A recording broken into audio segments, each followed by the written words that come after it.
Hi guys, and welcome back to a brand new video here on the channel. My name is James, and today we're going to go ahead and sit down and talk to you guys about the latest news and rumours in regards to Reading Football Club. Now obviously over the last couple of months there's not really been too much news coming out in regards to Reading FC. Now the last couple of days there's sprung a couple of rumours ahead, so we're going to go ahead and talk about them now. We are going to talk about the ownership situation first though. Obviously there is no news and there's nothing set in stone or concrete that has yet to be announced at the moment. Reading fans have been left in the dark really for the last year when it comes to the ownership situation. There was times where we thought that the club wouldn't survive the season. There was times where we wouldn't know if Reading Football Club would even survive as an entity within the last couple of weeks. But Reading seem to have a little bit more positivity at the moment. Listen, I'm not too positive because we still haven't heard anything set in stone. We haven't really heard anything from the club, but there's been rumours and stuff like that around the club from people that have got inside sources, people online, people on Twitter, stuff like that. A lot of people that are in the know.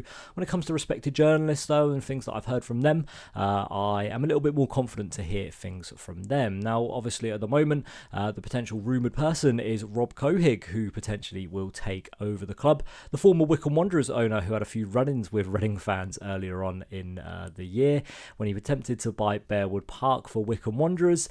Yeah, he is the potential person that will be taking over the club. Listen, if I'm being completely honest, I don't think it's a bad thing.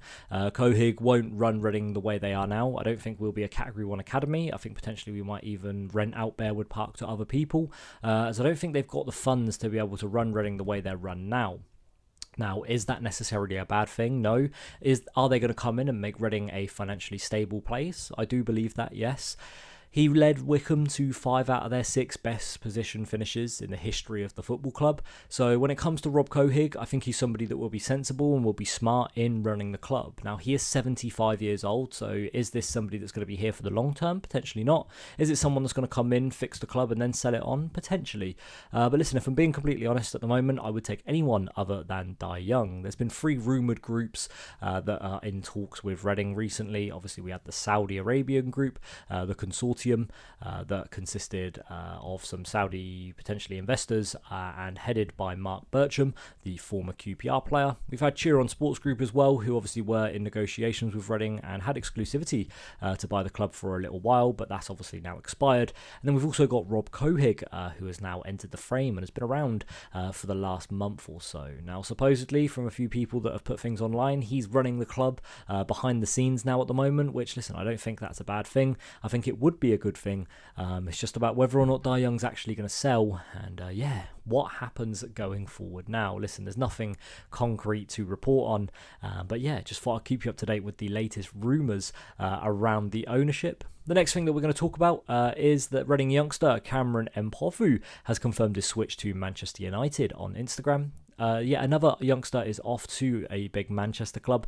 The academy are doing so much right, just always a shame to not see them progress into the Royals first team. That came from James Earnshaw, so once again, another Reading youth player leaving. Obviously, we've had a few go to Manchester City over the last couple of years, the most recent one being Luca Fletcher. This one now, Cameron Mpofu, he's left to go to Manchester United. Reading will obviously get some sort of compensation fee for him, so not a bad thing. Listen, at the end of the day, nobody knows how this guy's career is ever going to turn out. Must be promising if Manchester United are picking him up for their academy. When you take a look at United's academy, realistically it's only 1 or 2 players that actually make it through the academy per year, which look, could he end up being one? He might be. And will it be one Reading fans will be like, oh, we let him go, it's one that got away? Potentially, but listen, at the end of the day, Reading need all the money they can get at the moment, and if a 15-year-old's going to generate some income for Reading, let it be at the moment. Now, another sale that potentially could have went ahead was Reading have rejected an approach from Millwall for Femi Azeez. It's also now been reported that Millwall will no longer pursue Femi Azeez. Listen, if I'm being honest, Femi Azeez is someone that towards the back end of the season did perform really well, and I think after the middle of the season really did find his form and really hit a massive purple patch. I think he ended the season on maybe 9 goals or 10 goals or something like that, and I think he picked up double-digit assist numbers as well. So Azeez, really found his form towards the end of last season, and it was something that he really needed, as I don't really think he's performed in a Reading shirt since his first 5 games. And look, last year I thought Azeez was one of the standout players for Reading. I think down that right hand side he really does cause danger, and I think he was a key and integral part of Reading's attack going forward last year. Would I be devastated if Reading did end up selling Azeez? No. Obviously, there was rumours of him going to Plymouth last year, and now Millwall looking at him. So is he something where these mid/lower table championship clubs are going to be looking at Azeez? It potentially might be. Now, in terms of a price, personally, look, he's only got 1 year left on his deal. Maybe that 500,000 to 750,000 range is something that we could see for Azeez, with a potential sell-on clause, like a 10 or a 15% if you're lucky at a push clause to be able to get for Azeez.